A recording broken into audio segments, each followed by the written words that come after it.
સાથીઓ, અમે અડધા કલાક લેટ પડ્યા એનું કારણ અહીંયા નજીક એક ફાટક છે. તમે બધા ફાટક જોઈ હશે, જોઈ છે ને?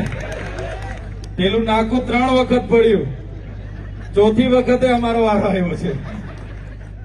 એક વાર પડ્યું, અમે પાછા થોડા આગળ આવ્યા, પાછું પડ્યું, પાછા આગળ આવ્યા, ત્રીજી વાર પડ્યું તો પણ નંબર લાગ્યો, ચોથી વખત એ નાકું ઉભું થયું ત્યારે અમે આવ્યા અને લેટ થયા છે. એટલે આ લેટ થવાનું કારણ તમને બતાવવું જરૂરી છે. અમે જ્યારે 15મી મે 2022 ગુજરાતમાં પરિવર્તન યાત્રા આમ આદમી પાર્ટી દ્વારા કાઢવામાં આવી હતી અને ઉમરગામથી એનો શુભારંભ કરવામાં આવ્યો હતો, ત્યારે પણ આ નાકામાં અમે અટવાયા હતા. આજે 4 વર્ષ થઈ ગયા, આજે પણ આ નાકામાં જ અટવાઈએ છીએ. આ ભાજપનો વિકાસ છે. ત્યારે સાથીઓ, આ ઇન્ડસ્ટ્રીયલ એરિયા છે. અહીંયા એશિયાની બીજા નંબરની ઔદ્યોગિક વસાહતો છે. ઘણા આપણા પરિવારના યુવાનો, વડીલો આ કંપનીઓમાં કામ કરે છે.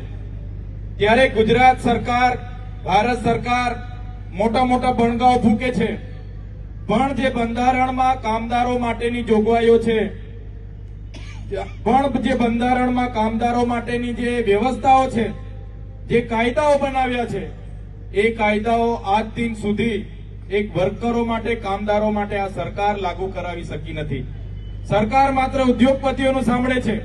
ક્યારેક પણ કોઈ કામદાર પોતાના પીએફ નથી મળતા, ક્યારેક મેડિક્લેમ નથી મળતા, ક્યારેક કોઈને આકસ્મિક ઘટના ઘટે એને વળતર નથી મળતું, ક્યારેક કોઈને પગાર સ્લીપ નથી મળતી, ક્યારેક કોઈને બોનસ નથી મળતું, ક્યારેક કોઈને ગ્રેજ્યુએટી નથી મળતી, ક્યારેક કોઈને ઇન્ક્રીમેન્ટ નથી મળતું. એની રજૂઆત કરવા માટે અહીંયા લેબર કમિશનરમાં આપણા લોકો જાય છે, કલેક્ટરમાં આપણા લોકો જાય છે, પ્રાંતમાં આપણા લોકો જાય છે.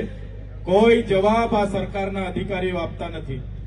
આ બધા પ્રાવધાન બાબા સાહેબ આંબેડકરના સંવિધાનમાં કરેલા છે કે જ્યારે પણ કોઈ વર્કર કંપનીમાં કામે લાગે છે, પહેલા દિવસથી જ એને મિનિમમ વેજીસનો કાયદો 1948 અંતર્ગત જે પણ ધારાધોરણ મુજબ એને લઘુત્તમ વેતનદારો હોય એ પ્રકારે એને 8 કલાકના કામમાં શ્રમિક, કુશળ શ્રમિક અને બિનકુશળ શ્રમિક તરીકે 3 સ્લેબમાં એને એ મહેનતાણું આપવાની જોગવાઈ આ સરકારમાં કરી છે. પણ આજે કંપનીઓ અમલ નથી કરી રહી. બંધારણની જોગવાઈ હોવા છતાં એમના અધિકારીઓ અમલ નથી કરી રહ્યા. એમનું એસોસિએશન અમલ નથી કરી રહ્યું. એના કંપની કારખાનાના માલિકો અમલ નથી કરી રહ્યા.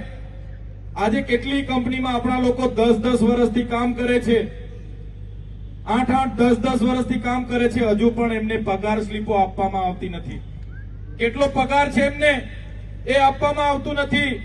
આજે સરકાર કહે છે કે અમે કામદારો માટે કામ કરીએ છીએ, પણ બંધારણમાં એની જોગવાઈ છે કોઈ પણ વર્કર કામ કરે એને 12% પીએફ એના પોતાના પગારમાંથી કપાય અને 12% પીએફ એ સામેની કંપનીએ જમા કરવાનું હોય અને એ 24% લેખે એ કામદારને મળવું જોઈએ. આજે 8-8, 10-10 વર્ષથી આપણા લોકો કામ કરે છે. પોતાનું પીએફ તો 12% કપાઈ જાય છે, પણ કંપનીનું પીએફ કપાતું નથી, એમને મળતું નથી. કંપનીની પીએફની બુક એમને આપવામાં આવતી નથી. કંપની સાથે પીએફની લિંક એમને જોડવામાં આવતા નથી. એ જ પ્રકારે બોનસની કાયદામાં જોગવાઈ છે 1948, 1965 જે પણ બોનસના કાયદા બન્યા છે એમાં 8.33% બોનસ આપવાનું દર વર્ષે. વાર્ષિક પેકેજના 8.33% બોનસ આ દિન સુધી આ કંપનીઓ આપણા વર્કરોને આપતી નથી. એ જ પ્રકારે તમે જોયું છે 8 કલાકનું વર્ક કરવાનું, પર ડે 8 કલાક, અઠવાડિયાના માત્ર 48 કલાક કામ કરવાનું હોય છે. છતાં આ કંપનીવાળાઓ આપણા લોકોને 8 કલાકની જગ્યાએ 12 કલાક કામ કરાવીને શોષણ કરે છે. એનું વળતર, એની ઓવરટાઈમ માટેની 2 ગણા રકમ આપવાની જોગવાઈ છે. છતાં કાયદાનું ઉલ્લંઘન કરીને કોઈ પણ કંપની એ આપણા વર્કરોને ઓવરટાઈમ માટે 2 ગણી રકમ ચૂકવતી નથી.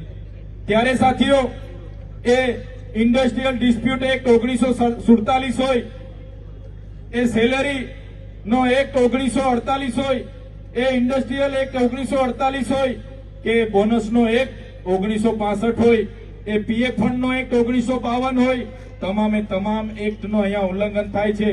છતાં સરકાર મૌન છે, કેમ કે ઉદ્યોગપતિઓથી ચાલતી આ સરકાર છે. ત્યારે અમે આ મંચ પરથી કહેવા માંગીએ છીએ, આમ આદમી પાર્ટી આવનારા દિવસોમાં વાપી જીઆઈડીસીમાં જેટલા પણ વર્કરો કામ કરે છે એ વર્કરોની સાથે જો કંપનીઓ શોષણ કરશે, અન્યાય કરશે, તો આમ આદમી પાર્ટીની આગેવાનીમાં દરેક કંપનીઓમાં જનતા રેડ કરવામાં આવશે. આમ આદમી પાર્ટીના અમારા જિલ્લા પ્રમુખ જીતુભાઈ દેસાઈ હોય, પાંડેજી હોય, કમલેશભાઈ પટેલ હોય, જયેન્દ્રભાઈ ગામિત હોય, મનીષભાઈ હળપતિ હોય, બધા જ આગેવાનો આવનારા દિવસોમાં પીએફ ના મળતું હોય, એમને મેડિકલ ક્લેમ ના મળતી હોય, એમને ગ્રેજ્યુએટી ના મળતી હોય અને એમને પગાર વધારો ના મળતો હોય, એમને કંપની એમ્પ્લોય તરીકે પરમેનન્ટ કરવામાં ના આવતા હોય, તો આવનારા દિવસોમાં આમ આદમી પાર્ટી એ તમામ કામદારો માટે લડવાની છે, એની અમે ખાતરી આપીએ છીએ. એ જ પ્રકારે સાથીઓ, હમણાં અમારા સાથી આગેવાનોએ જીગાભાઈ અમને આવેદન આપ્યું છે અને કહેવાયું છે આવેદનમાં કે આદિવાસી વિસ્તારના 11 જેટલા ગામોને આ મહાનગરપાલિકામાં સમાવેશ કરવાની તજવીજ ચાલે છે.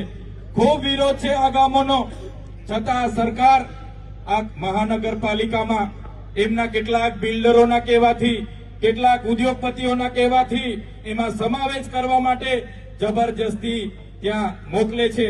ત્યારે સાથીઓ, આજે અહીંયા જેટલા પણ પોલીસ અધિકારીઓ છે એમના ફરજ માટે આપણી સાથે ઉપસ્થિત થયા છે, એવા તમામ પોલીસ અધિકારીઓ માટે એકવાર જોરદાર આપણે તાળીઓ પાડી લઈએ.